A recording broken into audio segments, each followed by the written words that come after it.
வணக்கம். நீங்க இந்த சீனியர்ஸ் என்னோட இந்த ஏஐ பயணத்தில் இணைந்ததற்கு நன்றி. இந்த ஏஐ பற்றிய உங்களுடைய ஆரம்ப பார்வை எப்படி இருந்தது? இப்ப இந்த கிளாஸ் எல்லாம் முடிகிற நேரத்துல எப்படி இருக்குது உங்களுக்கு?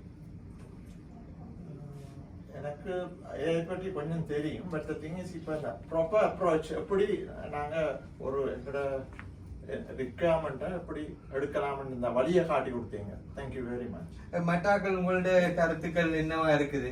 கொஞ்சம் தெளிவே இருக்கு கூட. எனக்கு கட்டுரைகள் எழுத வேணும். எப்போதுமே கன நேரம் செல்லும் மெட்டாக்கள் உதவியும் வேணும். இப்ப எனக்கு கான்பிடன்ஸ் இருக்குது. நான் மெட்டாக்கள் உதவி எடுக்க தேவையில்லை. எனக்கு பொறுத்தவரையில் நல்ல ஒரு ஐடியா தொடக்கம் தருவீங்க. எனக்கு தெரியுது இதுல கன விஷயங்கள் நாங்கள் வேலை செய்யற விதத்தை சுருக்கமா செய்யக்கூடியதா இருக்கு போல இருக்கு.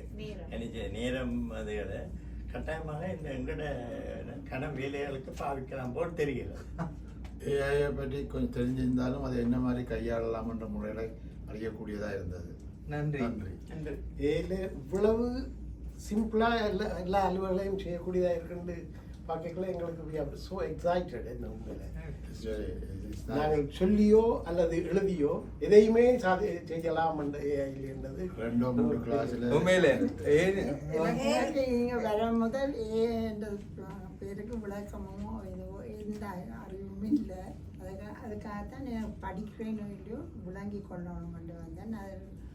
அருண் ஒவ்வொரு சின்ன விஷயத்தையும் நல்ல விரிவாக விளக்கமாக தெளிவாக வடிவாக சொல்லி தந்தார். மிக்க நன்றி. அனைவரும் ஏனென்றால் ஏஐ என்றது தொழில்நுட்பவியலாளர்களுக்கோ டெக் எக்ஸ்பர்ட்டுக்கோ இல்ல, இது அனைவருக்குமான ஒரு இது. அனைவரும் இதை படிக்கணும், அனைவருக்கும் இந்த அறிவு கொண்டு சேர்க்கணும் என்றது அவங்களோட முயற்சி. இவர்களுக்கெல்லாம் நான் நன்றிகளை தெரிவித்துக் கொள்றேன். நீங்களும் அதில் இணையலாம். நன்றி.